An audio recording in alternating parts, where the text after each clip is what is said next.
power on.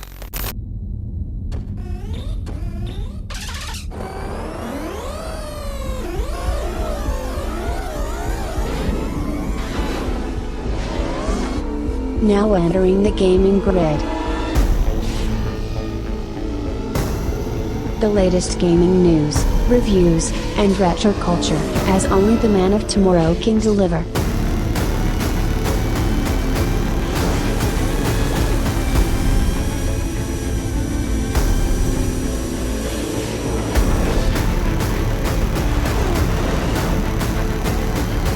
And here's your host, Brian Sovryn. The man of tomorrow is here for another, well, I guess as we call these, a gaming grid special. Something that I am, at least for right now, interspersing between releases of full-on Sovryn Tech episodes. And a lot of these are not a lot of them, actually, a couple of them are ones from, well, I guess a few years ago, that I think are worth an update in 2020, where there are differences, and there often are. But this is going to be a Sovryn Top 8, where we go over, particularly with this one, the greatest GameCube games of all time. Now, this is one that I've recorded, and I forget which order in which I've recorded these so far. But this is one that I've recorded really as part of a series where we're covering largely the 6th generation of video game consoles. So what that means is that I've recorded one for the original Xbox, again, the original Xbox, as well as one for PlayStation 2, and I have one recorded for PlayStation 1. I got them all knocked out in a pretty short order. It's a lot of fun to go down, well, A, memory lane, but B, really to talk about games that are still, frankly, fucking awesome. If a game is a product of its time and it still doesn't really deliver today, I don't really want to put it on a top 8 list. It needs to be something that you could still pick up and rock right now. Okay. I suppose at some point I could do one for the Atari 2800, but frankly, as much as I love that system, and I do, a lot of the games today, are not ones that hold up. There are some that still do on the Atari 2800, like that really hold up really well. An example, Smurfs. And of course, to this day, there are still Atari 2800 based games made. For example, there's an Atari 2800 version of Super Mario Brothers. And guess what? It's fucking awesome. Obviously, it wasn't made by Nintendo, but it plays as if they did, in my opinion. I mean, it's really, really brilliant how that was made. But anyway, actually, I think I covered that on a gaming grid on Sovryn Tech some years ago. But regardless, so we have a bunch of these that will be released interspersed. Your main Sovryn Tech episodes, will be coming out as usual. We'll get you, once a week. But these are nice, fun additions for, frankly, right now when, let's just call it, a lot of people are stuck at home.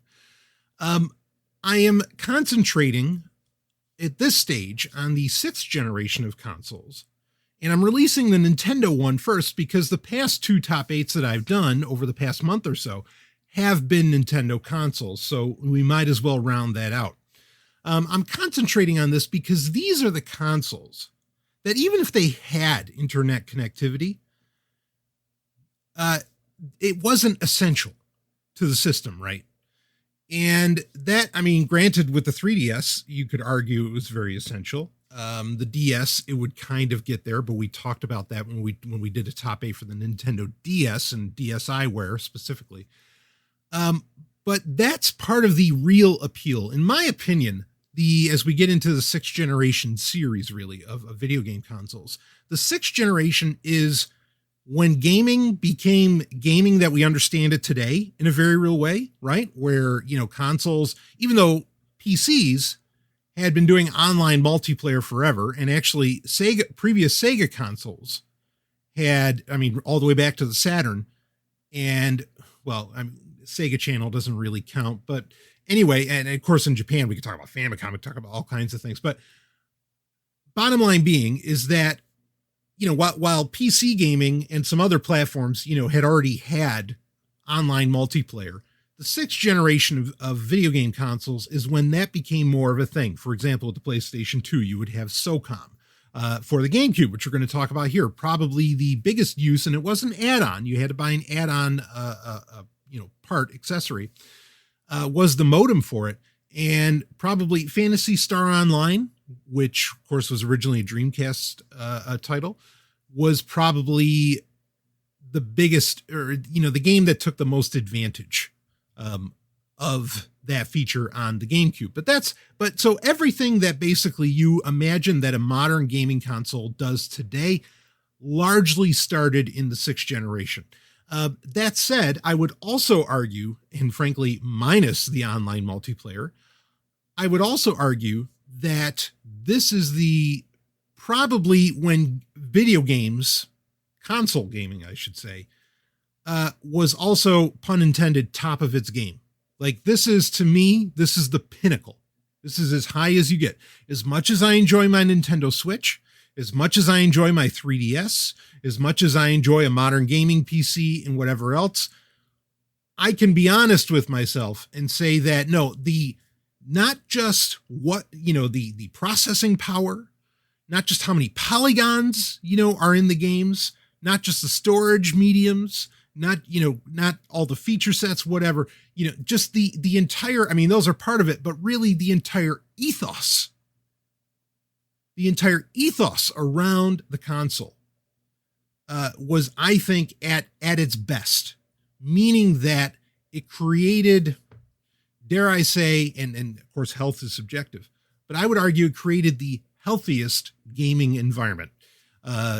Healthy for your mentality, even your physicality in many ways. Granted, it's not the Nintendo Wii, right? But you get my point, or I hope you get my point, is that there was an entire culture and ethos around consoles at this time. And I think it was really at its best and most exciting at this time. Now that's not, nostalgia lenses looking back. Okay. And I can admit where things are better, right? Or where things are more powerful. But being more powerful or more technologically advanced, and this is something people really need to get into their heads, and this goes far beyond gaming, but being more technologically advanced does not equate to better. Okay? If health is a subjective term, I assure you so is advanced. It can be a very subjective term. And it does not necessarily mean better. And and to prove the point, granted, there's a cycle to these things, but the raw amount of games from the sixth generation that consistently get remastered and re-released today should really say something of and the fact that they still get rave reviews and people still go nuts over them and whatever today, even without a lot of, shall we say, modern sensibilities, right? In our modern console generations.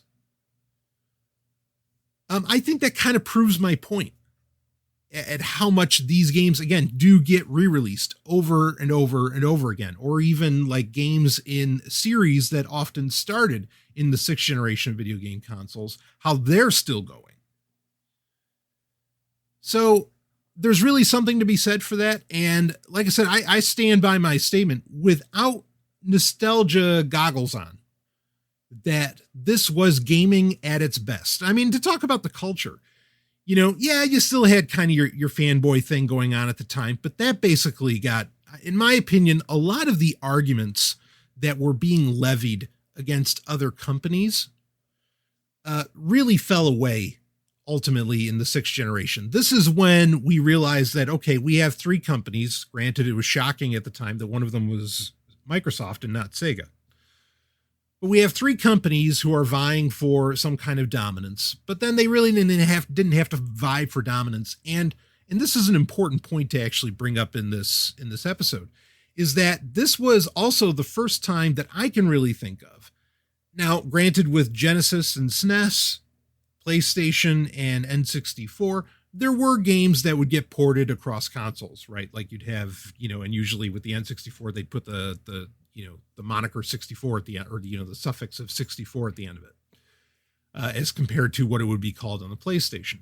But this is a video game console generation where, yes, there were exclusives, and obviously Nintendo would always have their exclusives and still does to this day. Sony does as well. Obviously, so does Microsoft, even though where that fits in with Windows 10 is another story. But where a lot of the great games, just about everybody could play, regardless of what console you had. If you had Xbox, PS2, or GameCube, because all of the, like, everybody was just making games for each console.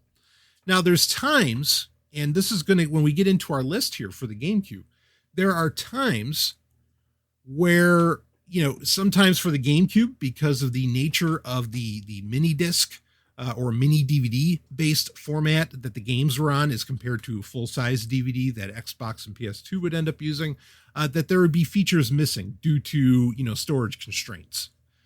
But also on the flip side, there are plenty of times where because, and okay, I love the Duke, and I mean I love Duke Nukem too, but I love the Duke, which is the name of the breadbox controller, the massive controller that originally came with the Xbox until they came out with the S controller, which just meant smaller, right? But I can admit that the GameCube has, if not the greatest controller of all time, probably in the top 3 of all time. But don't confuse me. I love the Duke, and a classic DualShock 2 controller will do wonders for you today. I mean, the things have so many fucking buttons on them. I mean, you know, R3 and L3, and yeah, I mean, there's ton. It's amazing. Okay. All great. I mean, that's another actually, you know, feather in the cap of the 6th generation of video game consoles is you probably had the greatest control schemes of all time across all of those consoles. I mean, every controller was fucking great. And even if you wanted to lump in, you know, the Dreamcast into this conversation, that had a great controller, actually a controller like with the VMU that had a lot of amazing features on it. This is also a generation, bringing up the Dreamcast, that was able to take advantage of Sega opening up its library, meaning that Sega canceled the Dreamcast, right? Ended it in 2001. And there were a lot of amazing Dreamcast games that would end up getting ported to either the PlayStation 2, actually would also get, you know, ported to the Xbox, right? With, you know, things like Shenmue and so on, and to the GameCube as well. So it was an amazing time. And that's also part of the strength is that, well, yeah, we didn't have Sega there, but then Sega was releasing all of their games for all these other consoles. And you know, that made for, you didn't have to own Sega's console also to play some of their best games, right? Like, you know, the most of the Sonic games would end up coming out for, you know, the PlayStation 2 and GameCube as well, really.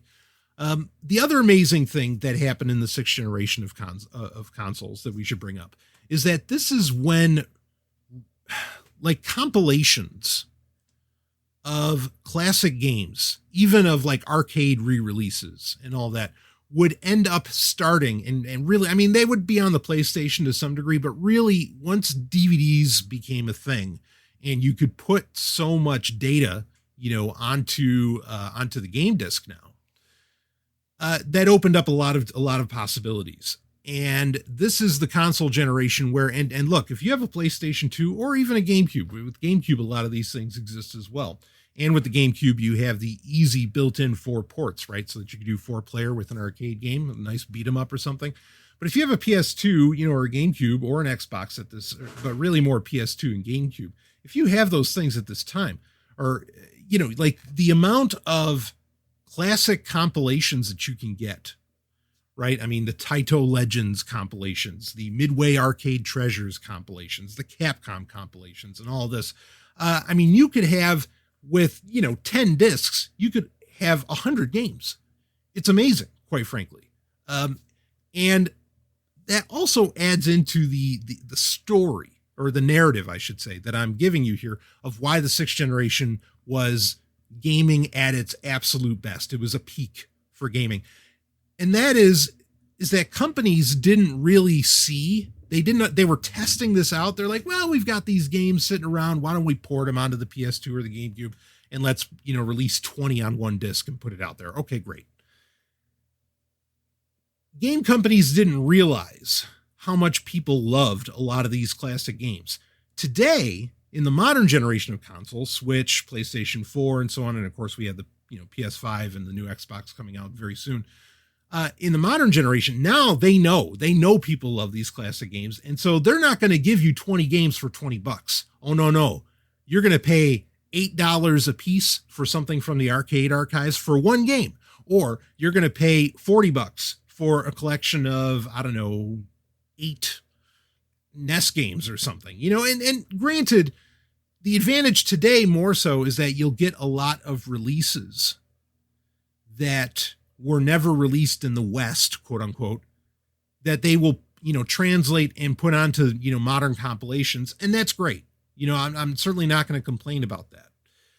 But, you certainly pay 10 times more than you used to for retro games on your modern console, as compared to, the days of the GameCube and the PS2, when you'd get massive compilations that were just awesome.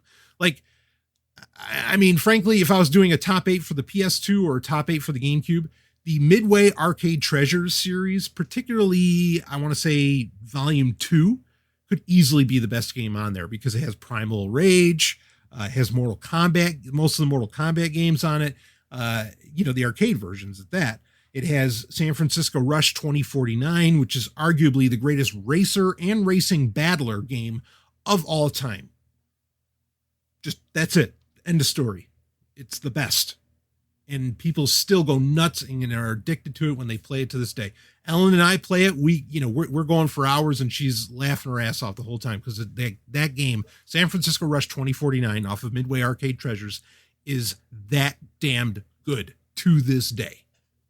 Right? So I could put that whole collection on here.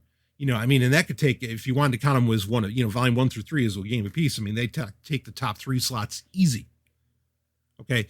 But that just adds into the aura and ethos of the 6th generation that is what made it, frankly, just so great. And arguably for consoles, like I said, in my opinion, the greatest.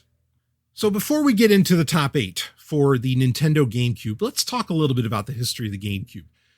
This was a system that sold around 22 million units, frankly, had probably the shortest, well, no, I would say the Xbox had the shortest life of the bunch, but it had a very short life in comparison to other major consoles.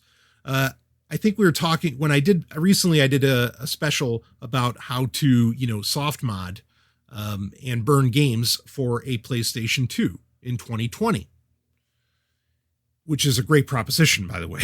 Get ready for a great fucking time. We talked about how that console basically went for over a decade. And new games were still getting made for it. It's remarkable, the PlayStation 2, no doubt about it. The life of the GameCube, much shorter, about 6 years. Now, 6 years for a little while seemed to be the average for a console generation, before you end up getting, a new console. The GameCube, while it was not, I don't consider it a failure. I think it sold very well. We know it did around 22 million units, okay, which is certainly far better than the Wii U did. We don't need to talk about that and probably never will, or at least not for an entire special. I can't imagine doing that because a lot of games are getting ported from the Wii U onto the Switch today. And I think that only makes sense. I also know games are still getting released for the Wii U, right? Like Shakedown Hawaii. I understand that. But I'm fully supportive of games from the Wii U getting re-released on Switch because, we just know by the numbers that the Wii U did not sell well. The GameCube, I think, sold very well. It was still a time where Nintendo thought that they were the driving force in gaming. That was not true in the 6th generation. Okay, I guess I could look at the numbers, whether or not the Xbox sold better than the GameCube. But regardless, I think in most people's minds, the GameCube was the number 2 system of that era. PlayStation 2, clearly the number 1. And the PlayStation 2, or the GameCube, I should say, did something very different from the others, where it really concentrated on just being great at making video games, or, being great at playing video games, I should say. And it sold at a significantly lower price point than its competition. It sold at $250 compared to, $400 or whatever. And Nintendo did that on purpose because at the time, Nintendo's thought process, and I heard this basically from Nintendo employees' mouths back then, Okay, it came out in 2001. Of course, they were talking about it for a good year or two previous. But their idea is that, okay, you'll buy a PlayStation 2, you might buy an Xbox, but for damn sure, you'll buy one of those, but you're also going to own a GameCube. Basically, yeah, you can flirt with the other companies, but you're always going to buy a Nintendo console. That was their logic. That was their way of thinking.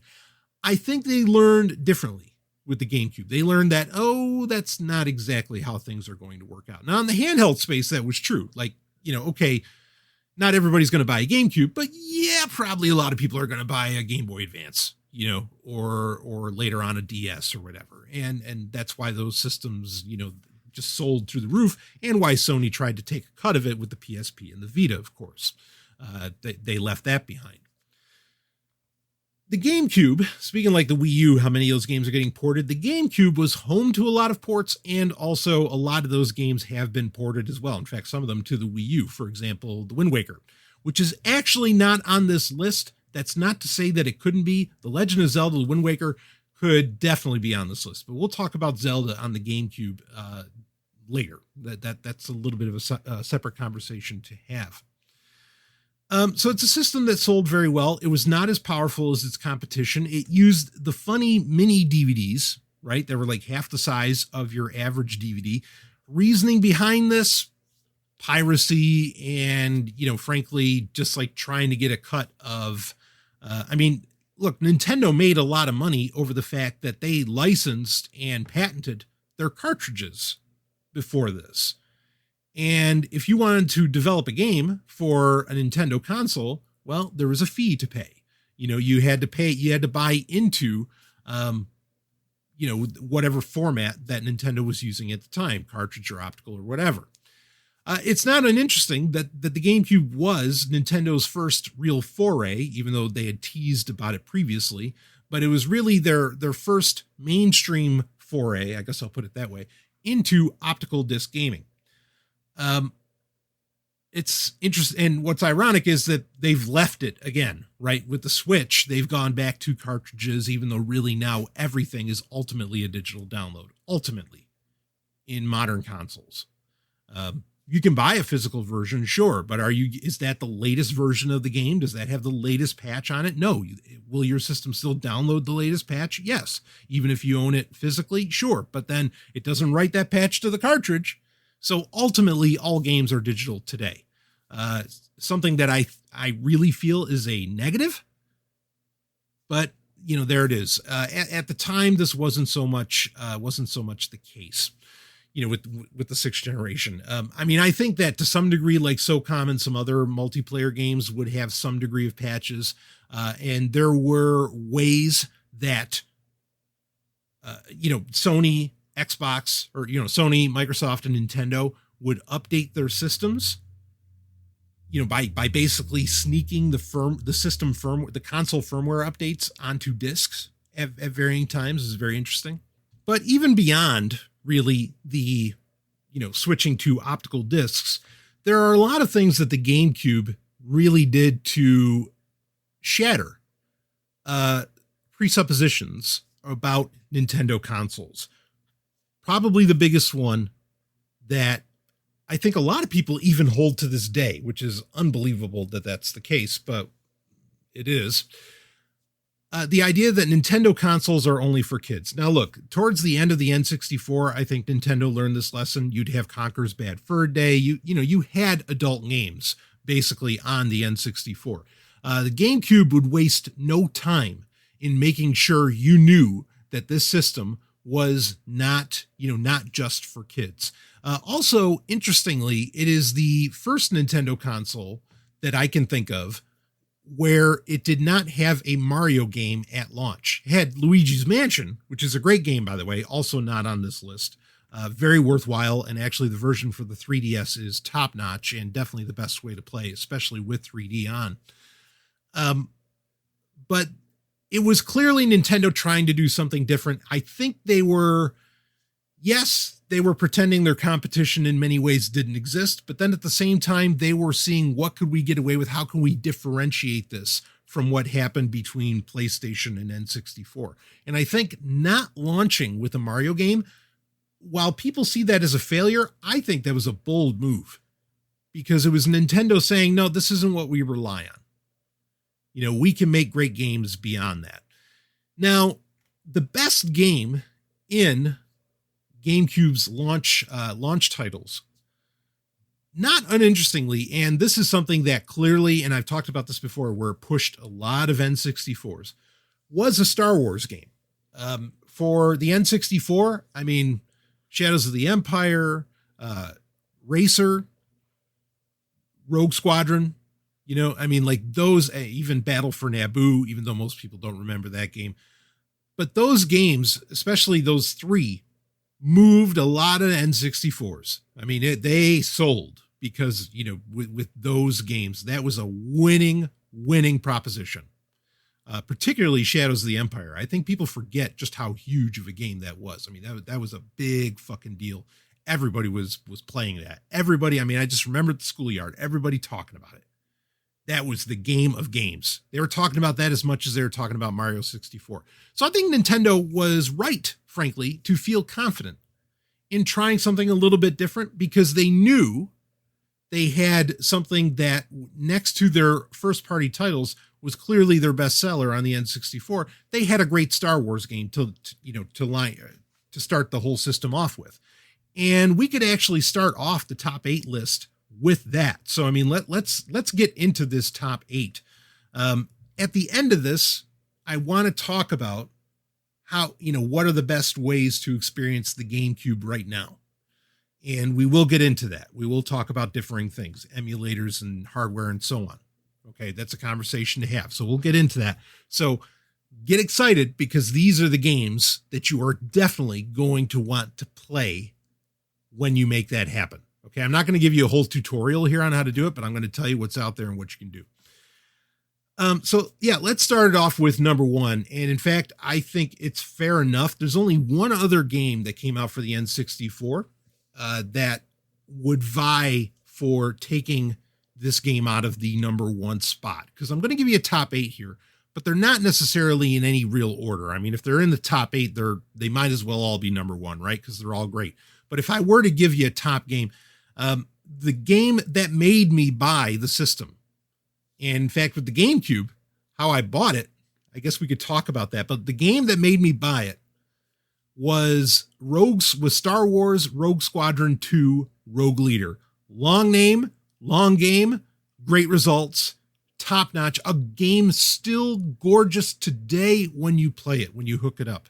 And a game that was notoriously, along with its sequel, it also had Rogue Squadron 3, which was called Rebel Strike. And I don't know if I want to call it an equally great game. I'll say it's equally great. I thought that game was still fucking awesome. I thought both of them were just pure dynamite. These games, when you play them, I mean, they still look that good, but they have been notoriously hard to get to work on emulators. This is one of these games are the reason I still have a GameCube, because, you know, and I have the actual original discs for both of these games. In fact, they're the only 2 games that I have the original discs for, because, you know, they're that important. They're that much fun. They're that great to play. And that is no small feat to make a great, you know, these are basically Star Wars space battle games, even though Rebel Strike would try to be a little bit more and add in some varying mission types. Rebel Strike would actually play a lot more like the Rebel Assault games, where you had a lot of different types of missions, right? And for whatever reason, I love the Rebel Assault formula. I don't know why people malign those games, because I think they're fucking brilliant. And I thought Rebel Strike was brilliant for trying to live up to that. It's like, yeah, bring in that formula. That's a winner. I don't get people's problem with it, but whatever. Most people don't have a problem with Rogue Leader. They recognize it as, if not the greatest GameCube game of all time, certainly one of the greatest games of all time, bar none. Definitely belongs in any, you know, if you talk about the long history of Star Wars video games, easily belongs in the top 5, I think, even just for its historical precedence. I mean, it's just a top-notch game. Building off of the sequel of a multi-million seller from the N64. But again, with the GameCube's horsepower, somehow this game, I almost want to say that I think this is the most gorgeous game in the entire 6th generation of video game consoles.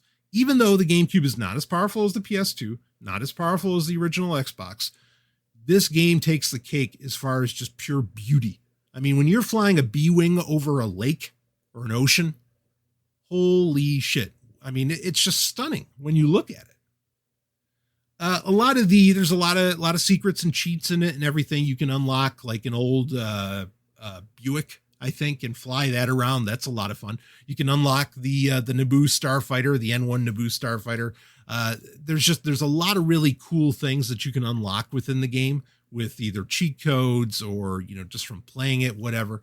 And that adds a lot of flair to it at a time when, a lot of these elements within Star Wars games didn't exist. We didn't have the battlefronts where they fucking just toss everything into it, So Rogue Leader, again, they needed this game at launch because A, it's a Star Wars game, which did well for the N64. B, it shows, hey, you think we're not as powerful as the other two guys out there? Doesn't really matter because this game's beautiful. It had that. And it just had really solid gameplay. Each system in the 6th generation would kind of get their Star Wars exclusives. Okay. Like the Xbox would get a great version of Starfighter, of Star Wars Starfighter with the N1. They got the special edition of that. They even got, even though it wasn't a great game, they got Obi-Wan on the Xbox, right? PlayStation 2 would get its share.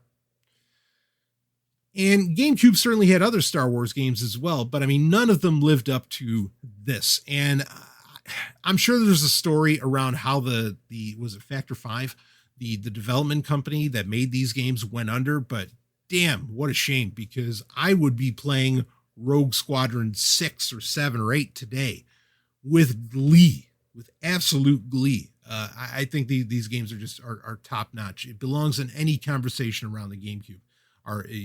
Is the Rogue Squadron games that were available for it. So total winner there. I mean, even though you're playing through, at least at first, you're playing through, the Battle of Yavin and destroying the Death Star and all this, you get past a lot of that quickly. And there's even like little side missions that you can do as long as you unlock everything right. It's really, really a slick game. So let's move on. There's I guess that's technically our number one. And so it's all downhill from here. No, but there's plenty to talk about. Why don't I go ahead and get into the game that I think could almost unseat Rogue Leader. And that is a game that was not originally for the GameCube. It was originally for the Dreamcast, but when Sega went under, like I said, they started porting their games to other consoles of its day. And, you'd get Sonic Adventure 1 and 2. You'd get those for both PlayStation 2. You'd get them for GameCube. You get all kinds of, talk about compilations. The Sonic Gems compilations that came out for GameCube and some other systems. Amazing. What a great time to be video gaming, then. But anyway, Skies of Arcadia for the Dreamcast. This was Sega's real original answer to Final Fantasy. Okay. Yeah, they had Phantasy Star, but they're going different directions with that. How do we make this amazing RPG experience that's offline? Again, Sega, you got to give Sega credit, especially with the Dreamcast. They experimented the fuck out of that thing. They really, really did. And the gaming consoles are all winners because of what Dreamcast or have all taken advantage of, I guess I should say, have all taken advantage of what Dreamcast really trailblazed, and experimented with, perhaps to its detriment, be it whatever it costs to produce the stuff and whatever. But anyway, Sega wanted to best, it seems pretty clear. They wanted to best Final Fantasy. They wanted to best, all of these massive RPGs, your Dragon Quests and whatever else. And with Skies of Arcadia, I'd say they just about did it. They sure as hell did it better than when they tried to make, Virtual Quest? They certainly did a much better job. this is one of the, if we talk about, say, like top 10 Sega games ever made, I think this could easily sit in that number. So originally it was just called Skies of Arcadia for the Dreamcast. It would end up being called Skies of Arcadia Legends. And the Legends moniker basically just meant that it was a director's cut of the original version. And they would add in different things and they tried to balance some stuff and whatever. And it ended up being, it really is worthwhile. And I think it is the best way to play the game, even though you don't get the nice VMU games from the Dreamcast. But it's a brilliant story. I mean, you know what epic RPGs are about. You don't need me to tell you the whole story of the thing, but it's a fantastic story. Easily sits up there with Final Fantasy, Rogue Galaxy, Dragon Quest, go down the list of the JRPG. It belongs in that number. I don't know why there hasn't really been a sequel. I don't want to hear any bullshit about a spiritual successor. I want a goddamn sequel. It was originally being ported to the PlayStation 2 as well as Windows in 2002. And Sega canceled both of those, and they only released it on GameCube. So basically, the only way to play this is via GameCube or GameCube emulation of some kind. Just a brilliant game. And I mean, you are in for many, many hours. It's a long game, but a tremendous story. It'd be fun for me to do like my top 8 RPGs at some point.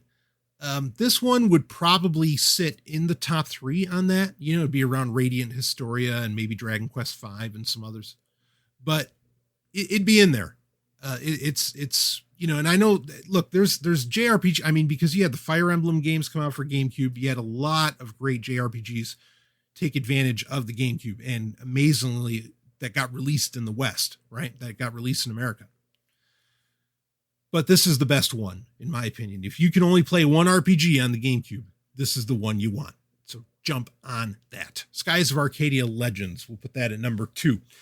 Let's go to number 3. Number 3, it wasn't a launch title, but even though it wasn't a launch title, and even though it wasn't exactly super innovative, like it didn't stray too much from its predecessor's formula, I still think it's a great game and might actually get a re-release this year in 2020 on the Nintendo Switch. And we are talking about the game that I think that a lot of people, yes, they did want it at launch.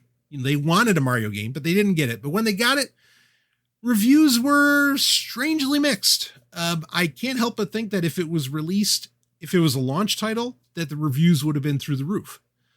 But this is effectively the sequel to Mario 64, and that is Super Mario Sunshine. A game that is kind of notorious for, this is something to understand. It's notorious, I think, for its problematic or troublesome camera. The GameCube controller, and this is going to be important later on in this list as well. The GameCube controller had a very unique, it didn't copy the dual stick nature of, say, the Breadbox controller or of the PS2, DualShock 2 controller. But it did have twin sticks. The second stick was not directional. Or not like just an analog version of a D-pad. The second stick was a C button or a C stick, which allowed you to control the camera. It was specifically for the camera.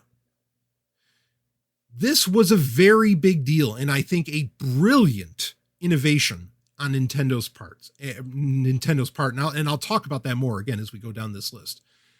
Even with that C stick, which I think they put in there in response to perhaps problematic cameras with Mario 64, which was a thing, which got fixed in the DS version, by the way, Mario 64 DS, largely.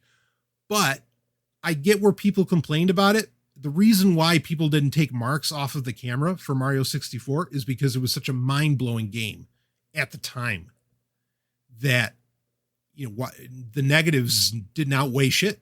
They couldn't outweigh the positives. As to where Super Mario Sunshine, people weren't as forgiving, perhaps, or they weren't willing to look certain things over. being able to like spray everything down and clean up the town and a lot of that. I mean, I thought that was really cool, and fly around with your backpack, with your soaking backpack. That was, I mean, really, really cool stuff. I think it's a great game. I think it belongs absolutely in the top 8. This is the rare occasion, and this might be controversial for me to say, but I think that this is the rare occasion where the Mario game is actually better than the Zelda game on a Nintendo console. Most of the time, in my opinion, Zelda games just wipe the floor with every other franchise, except for maybe Metroid, wipe the floor with every other franchise on a Nintendo console. The GameCube has the distinction in my mind where the Mario games are far better than the still genuinely great Zelda games that exist on GameCube.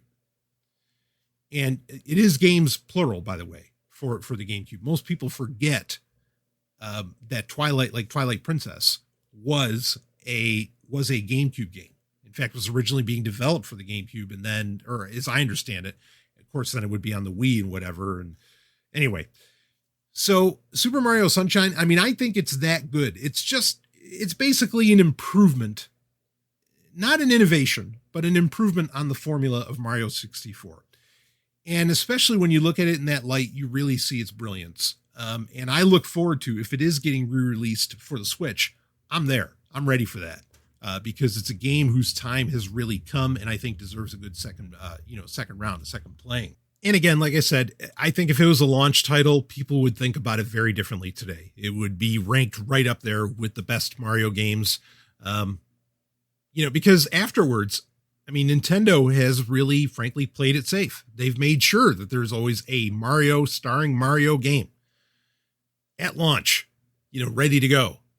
Because I guess they feel like they got flack for this. I thought it was the right move that they made. I thought that trying to, shake things up, make people wait for the Mario game, just like they do for Zelda games, right? Zelda games usually aren't launch. Usually, I mean, that's not always true, but usually aren't launch games either.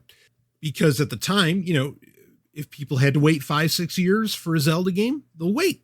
Because Nintendo knows when it comes out, if you don't have the Nintendo console, you're going to fucking get it. And so trying to play off of that same theory with Mario, I don't think that was crazy of them to do.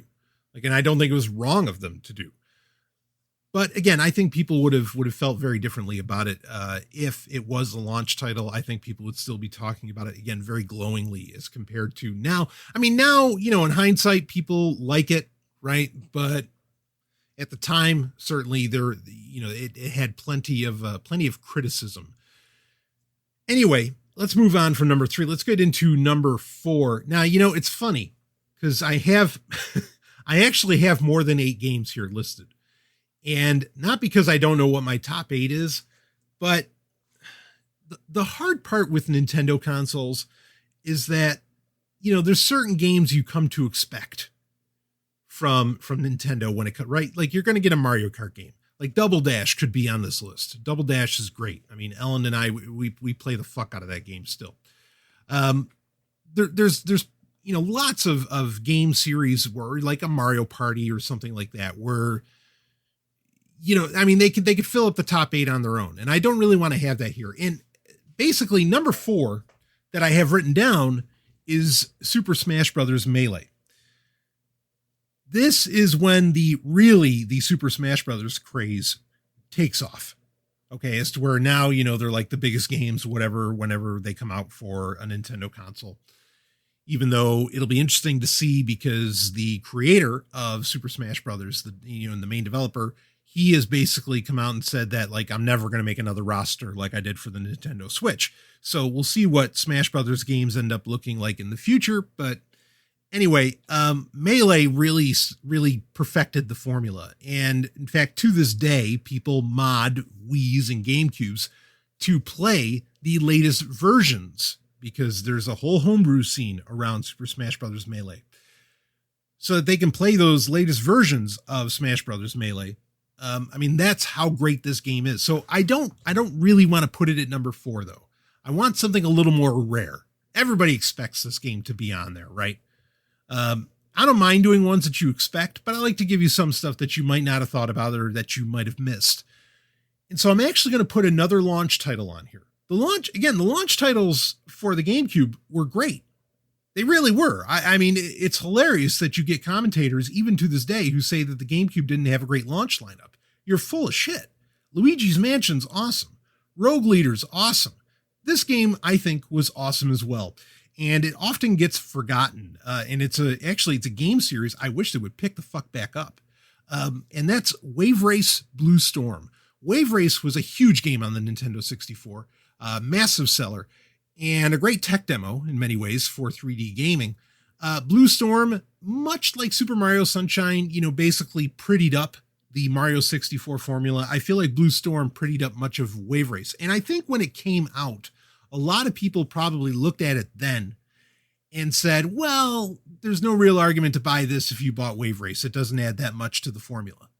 Again, part of my criteria here is different than I think how most people think of a top 8 list for consoles, because I am doing these top 8s with the mindset that these consoles can still be played, are still worth playing, and in fact might be worth playing for the next 20, 30 years. Much like people still play, Atari 7800, NES, and whatever else. So this is a game that has staying power, plays beautifully today, and is probably the best jet ski game, maybe one of the best water-based games, water racing games, we'll say, next to Hydro Thunder, which you can also play on the GameCube in the Midway Arcade Treasures Volume 2, by the way, and I totally recommend. I still think it's better, as much as I love the Riptide GP games that are modern, that are a big deal on, mobile platforms as well as on consoles and PC.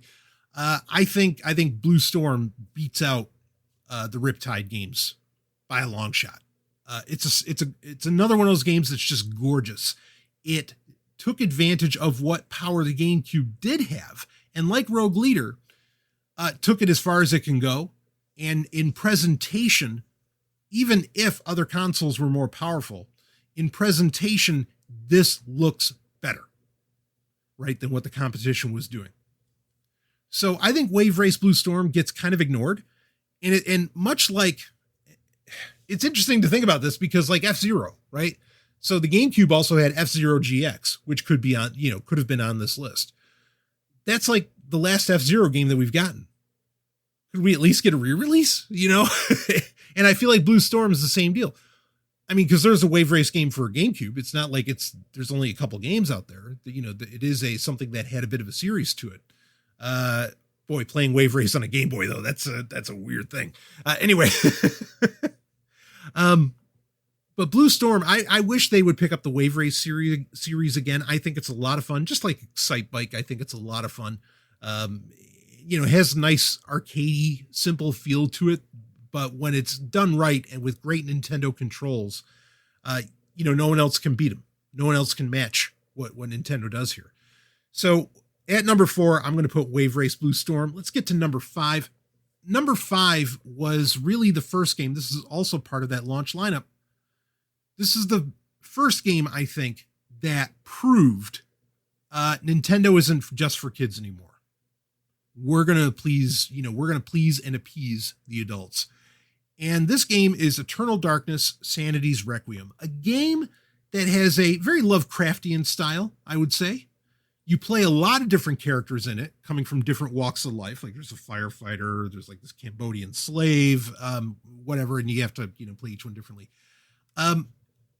It's a game that the style of it and what it brings to the table, I've never really seen anywhere else, because it's a game that fucks with your head, like your head, the game player,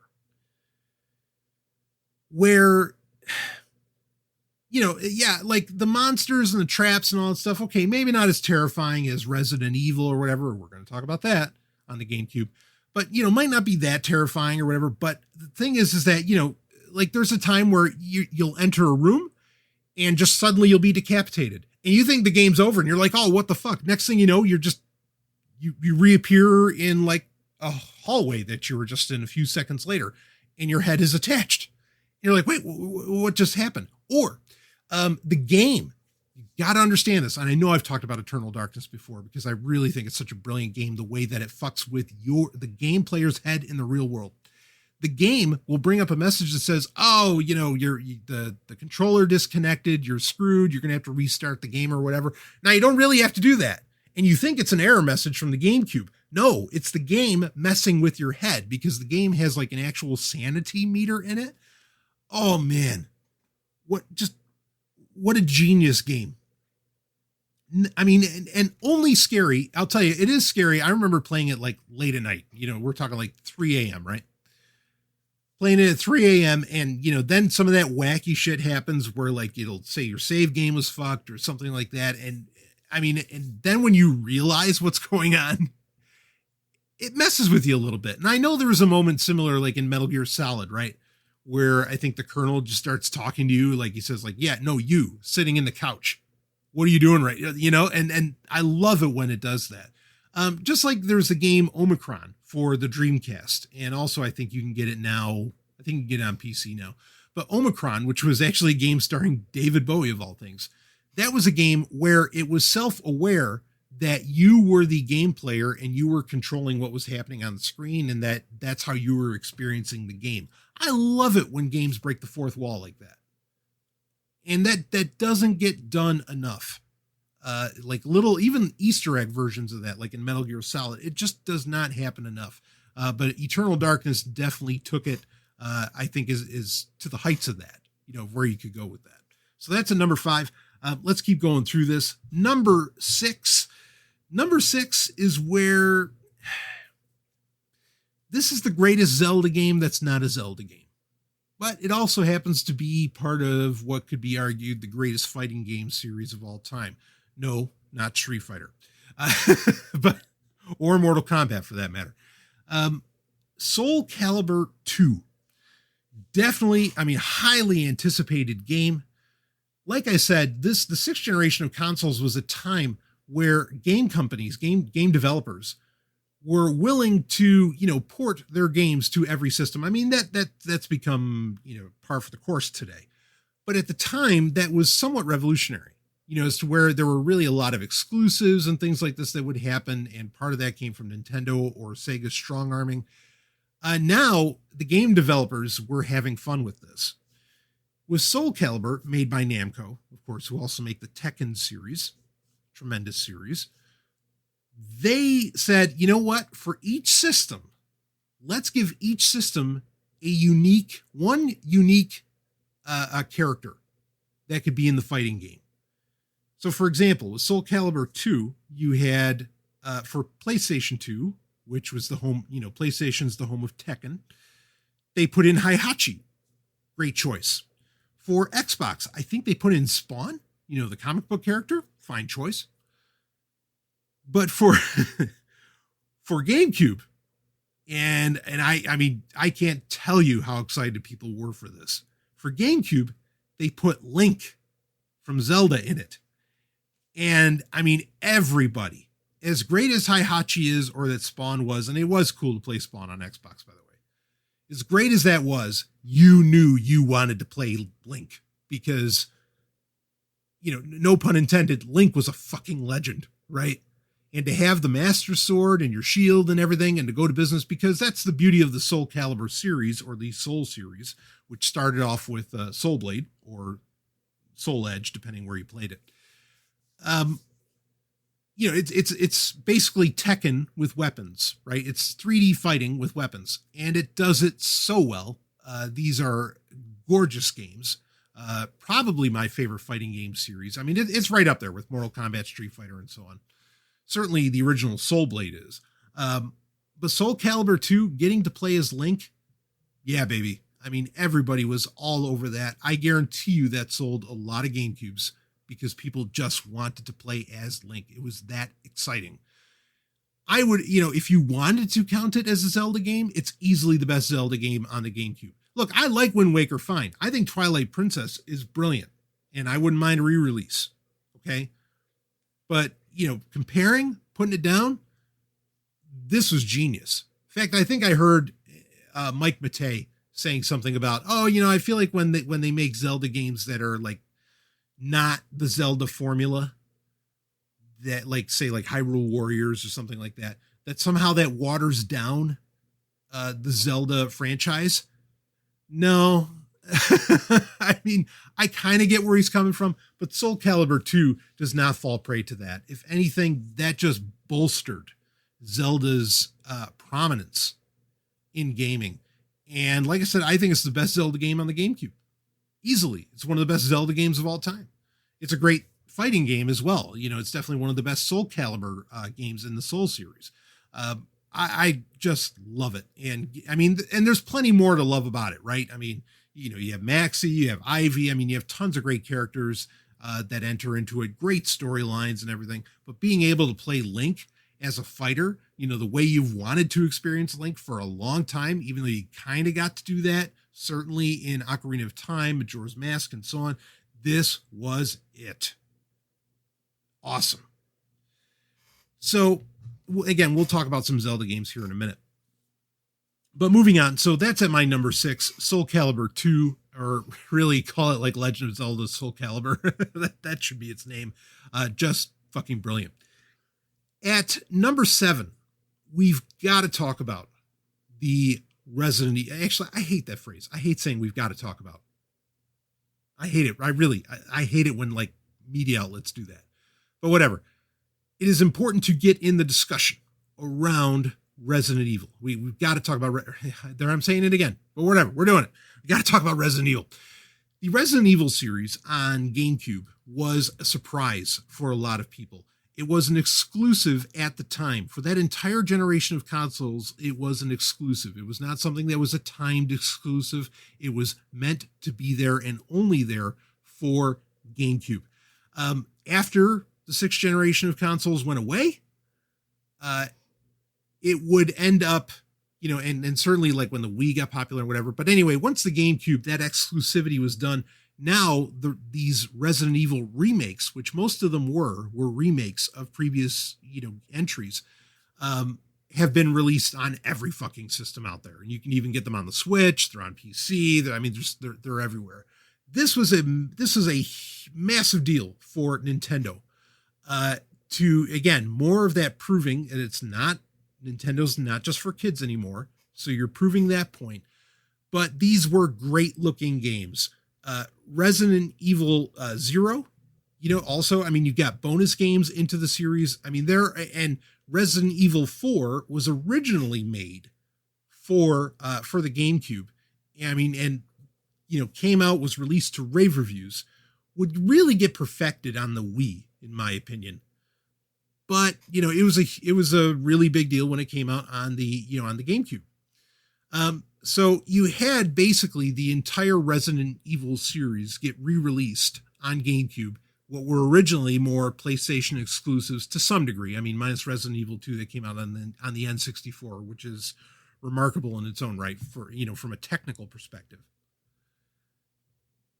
But every single one of these games is great. And this is a game series where the camera stick, the exclusive camera stick on the GameCube controller, was a winner. Okay. Now, I guess I'll take this opportunity because it will lead into, I mean, you know, Resident Evil, you know about it, but it's got to be on this list because, again, this is when these games first came out, and a lot of, like, there became a Resident Evil style that came out of what Capcom was doing on the GameCube. And once again, I want to talk about the C-Stick, but once again, the GameCube proved you don't have, and I think Nintendo has been running with this fact for a while, you don't have to have the most horsepower under the hood on your console. You just have to use what's there right. You have to use it right. Because many of the games that originally only came out for the GameCube, or to this day are only on the GameCube, are still some of the most, to this day, 20 years later, almost 20 years later, are still the most gorgeous video games ever made. Some of the most gorgeous video games ever made. I would argue that much of the Resident Evil series that originally came out for the GameCube, or was, you know, remastered for the GameCube, fits into that mold. I think Resident Evil, the remake of Resident Evil, was the first 2-disc game for the GameCube, which there's something to be said for that, because again, they used mini DVDs. So, you couldn't fit as much as you would say on, on a PlayStation 2 or an Xbox, but it worked. It was there. And, I don't think anybody had a problem with it. If anything, they thought it was really cool because, double disc games were rare on the PlayStation 2 and were something that gave you at least the perception with the original PlayStation, with the PlayStation 1, it gave you the perception that you were getting more bang for your buck, right? If you spent $40 on a single disc game, when you spent $40 on a 2 to 4 disc game, it felt like you were getting more game. And I think that was true also for the GameCube. Now, to talk about the C-Stick, because this will lead into number 8 on our list to round out our list here. So number 7 is the Resident Evil series. It's not that, because you can say, well, you could use the R stick on a DualShock 2 controller as a camera stick. What's the big deal? The big deal was, again, it was on the GameCube controller, it was a dedicated camera stick. It was a dedicated camera direction, not button, but stick. We'll just say that. It had grooves, you understand. It had grooves like a, what's the shape? I guess octagon, maybe it was. It had grooves that made the camera movements not as like laissez-faire or free-flowing, which I would argue there's a little bit of a problem with that. Okay, you want some kind of like tactile feel of where the camera is going. That's what made the C-Stick such a powerful element on the GameCube controller, is that it wasn't just free-flowing. You had like a place where you could shove it, into this notch, on the GameCube controller that would force the camera basically into place. You could get freeform with it if you wanted and not take advantage of the very specific notches, the angles that surrounded the C-Stick on the GameCube controller. My point being is that this allowed for the best control of its day for 3D gaming. Nintendo was a genius for including this and for implementing this into their, into the GameCube, because they knew that, okay, here it is, 3D gaming is a thing. It wasn't a question anymore. I mean, with N64, certainly they were going that direction anyway. But now, like, no, 3D gaming is the standard. 2D is like, oh, well, that's nice. So I think this is just a winning idea. Now, let's get to, and it really helped with Resident Evil, which, the control scheme on Resident Evil, and I think really, in many ways, I mean, I'm sure there was a lot of money that changed hands between with the exclusivity deal. I think Capcom probably got convinced that GameCube was the best home for the Resident Evil series, partly because of that specific camera stick on the controller. Because that made the controls, even now, I think it's the best way to control the Resident Evil games, minus Resident Evil 4, which did really well with the Wiimote. I mean, I'm not going to argue against that. So, that said, number 8. I know you're expecting it to be Metroid Prime. Look, Metroid Prime, that game series is, talk about legendary. It's legendary. It deserves to be on any list. No argument for me on that. But like I said, I want to give you something a little bit different. Now, as we talked about during this special, you have, a lot of game series, a lot of games that came out at the time basically came out for every system. Many of them from third parties would just end up coming out for, okay, GameCube has Mario, but every system's going to have Spy Hunter, or every system's going to have, just take your pick of the game. I feel like most of the time, those third-party games, like, for example, Spy Hunter, were actually far better on Xbox or PS2. There is one game that came out at the time, which is one of my favorite games from that console generation, that I think objectively plays better on GameCube than it does on any other system. And it has to do with the C-Stick, where it shows just how brilliant of an idea that was, because on the other systems, PS2 and Xbox, the camera controls were a rampant problem. with the game. In the game I'm putting at number 8 is Enter the Matrix. This also happens to be a double disc game, like Resident Evil, like the first Resident Evil. It's not a double disc game on any other system, but it is for the GameCube. A lot of people, I mean, this was a genius move of a game. It had full motion video, like they used budgets that were part of, the Wachowskis used budgets for it that were part of the Matrix sequels, right? Reloaded and Revolutions, which I love both of those movies. The game ties in with Reloaded very tightly, to the point that to really understand everything going on in Reloaded, you basically have to play Enter the Matrix. Now, it's not uninteresting that every box set release of the Matrix trilogy that has come out since the DVDs has included all of the cutscenes from Enter the Matrix. Why? Because they're important to the story. So you get to play Ghost and Niobe in this game. It plays kind of like a Tomb Raider, like in that third person shooter sort of perspective. Okay. It's somewhat standard fare as far as the gameplay. I mean, it has bullet time in it, which at the time was a big deal in gaming, right? Like with Max Payne was a big deal in movies because, that's different.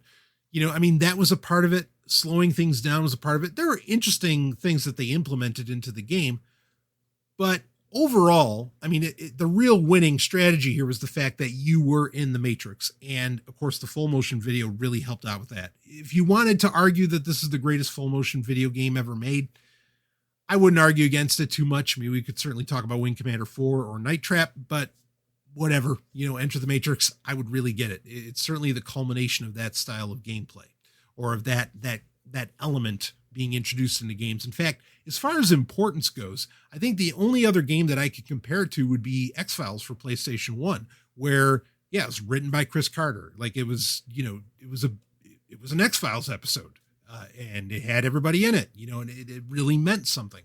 Enter the Matrix meant something. The argument, or where this game would get points taken off for it, and you got to understand, first off, it's amazing that it was even looked at positively, because video game movies usually at this time still were not. Usually video game movies were considered just cheap tie-ins and didn't really matter, and, were just basically cash grabs. Enter the Matrix, like I said, it mattered, okay? But what people would often argue about is, well, the camera's kind of wonky and you could end up doing weird things, or, your character would end up walking through a wall, which frankly, I think is a feature, not a bug in the Matrix. But okay, I get that argument. But the camera problem was, in my opinion, completely solved, or largely solved, in the GameCube version of the game, because you had such a tightly controlled and precision, same thing, C-stick, camera stick, that was specifically designed to control the camera, and that you could force it into a corner and it would stay there, and you'd have tactile confirmation of what the camera was doing with the GameCube controller.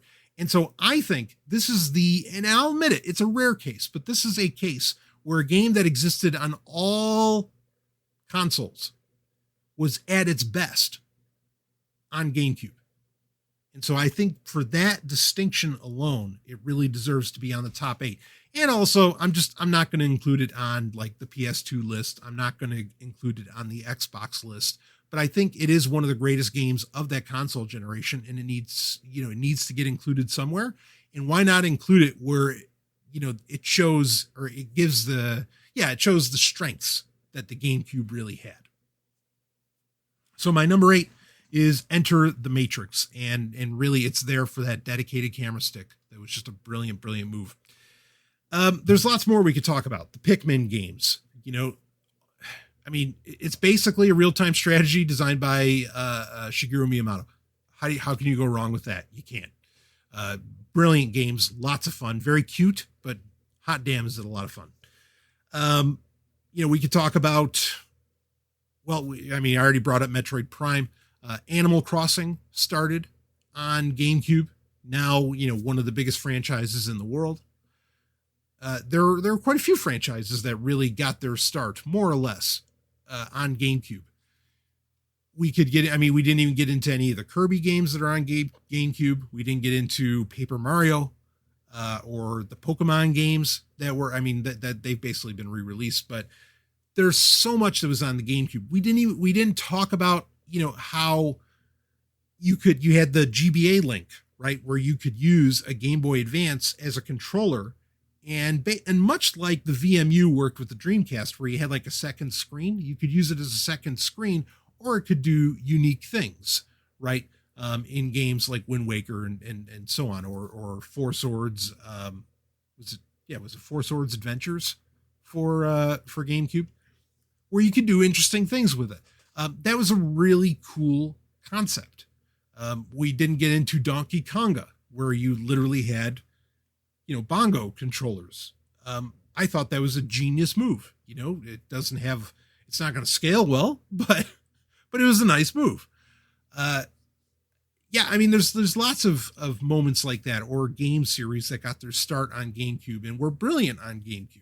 But everybody talks about those. A lot of these games, they talk about them too, but a lot of these games I think don't get touched on enough, or don't get the light shined on them that I think they really deserve, like Super Mario Sunshine, no pun intended there.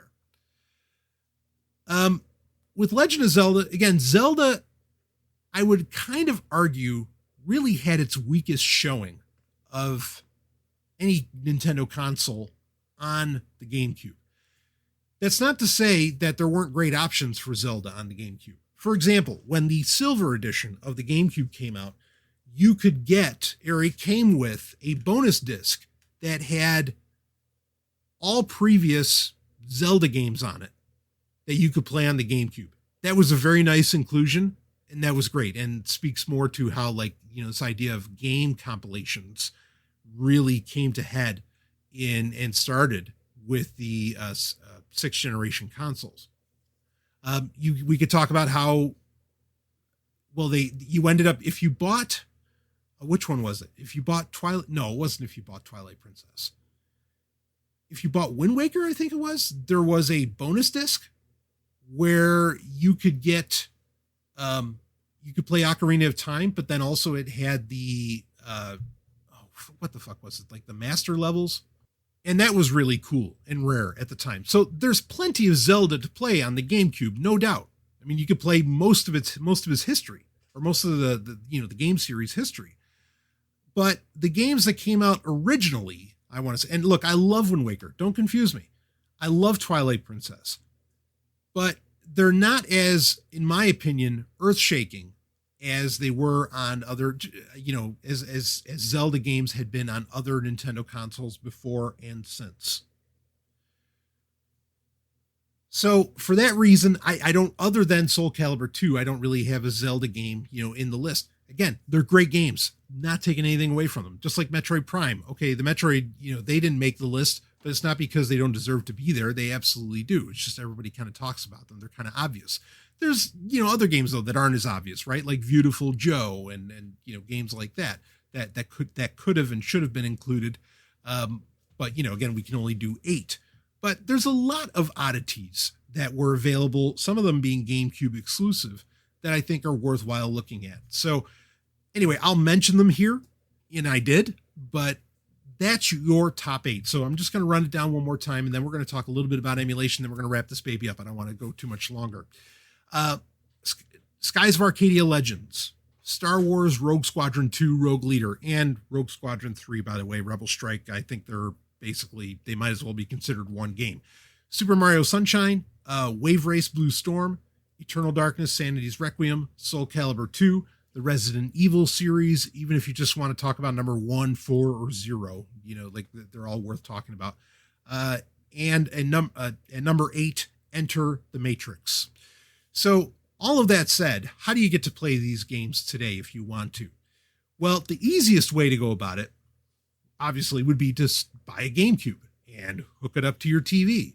And then, buy the physical games.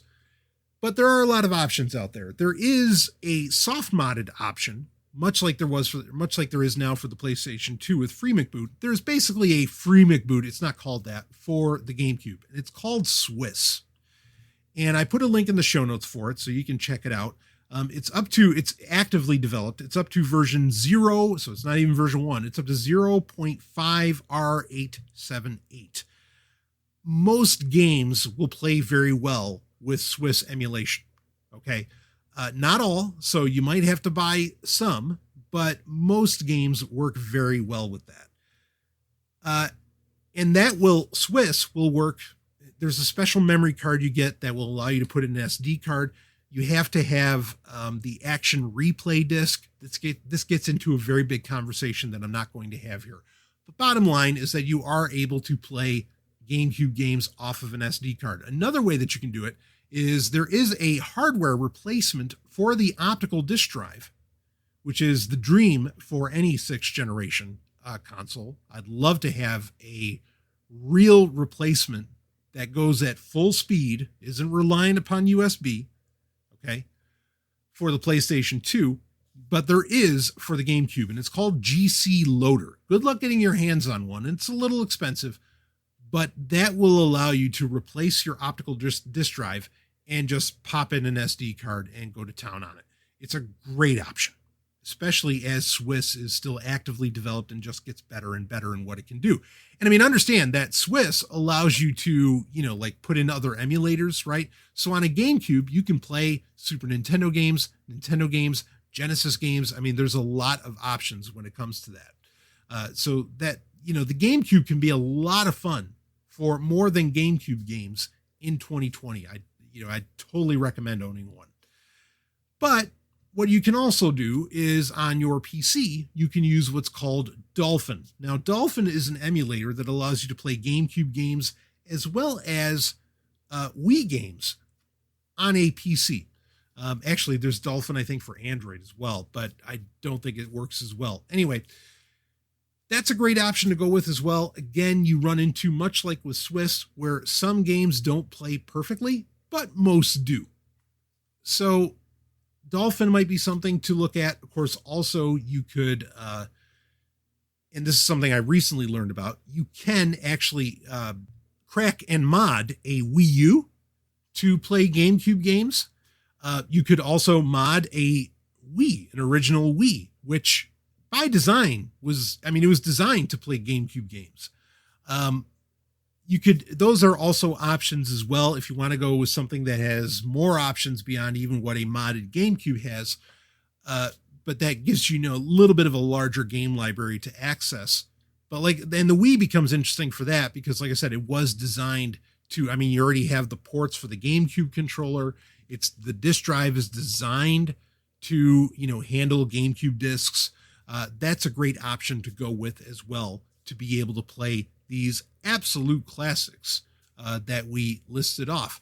Again, these games still hold up. I'm doing this top 8 based around the concept of games that you would still play today. And I think every single game that I listed off, you could still play today and have a great time. And might even find out that, modern games with their, IAP, loot crates and everything else don't have the longevity or replayability that a lot of the classics do, including from the 6th generation of consoles. So the GameCube, there's your top 8. There's your conversation really around the GameCube and why I think actually it's still something worth owning today. I know I'm not the only person to say this. Modern Vintage Gamer, there's lots of people who do great videos about, how to crack, and put on homebrew and everything else onto a lot of these older consoles. I think they're worth owning. And in another episode, little gaming grid special that I'll do, or that I have for other 6th generation consoles, we're going to get into a little bit of that conversation of why do you want to own these systems? I kind of talked about it with my PlayStation 2 modding episode, but I think there's a little bit of a bigger conversation to be had, kind of that we were hinting at with the GameCube and just how great the 6th generation was. But I think it spans even beyond that, going backwards, not necessarily forwards in generations of consoles. So there you have it for the GameCube. Let me know if there is a system that you would like me to review. If it's the Odyssey 2, no. Okay. Maybe ColecoVision. I don't know. But if you want me to cover one, feel free to email me, bbs@sovereigntech.com, or hit me up in the Sovereign Tech Polytechnic Telegram group. And I'm happy to do these. And I know we're all looking to have some fun from home right now. And so, this kind of content I think is very worthwhile to get in there. And you're always going to get something special from the man of tomorrow. And I hope you did here. I will see all of you on the next Sovereign Tech and see all of you on the other side. Game over.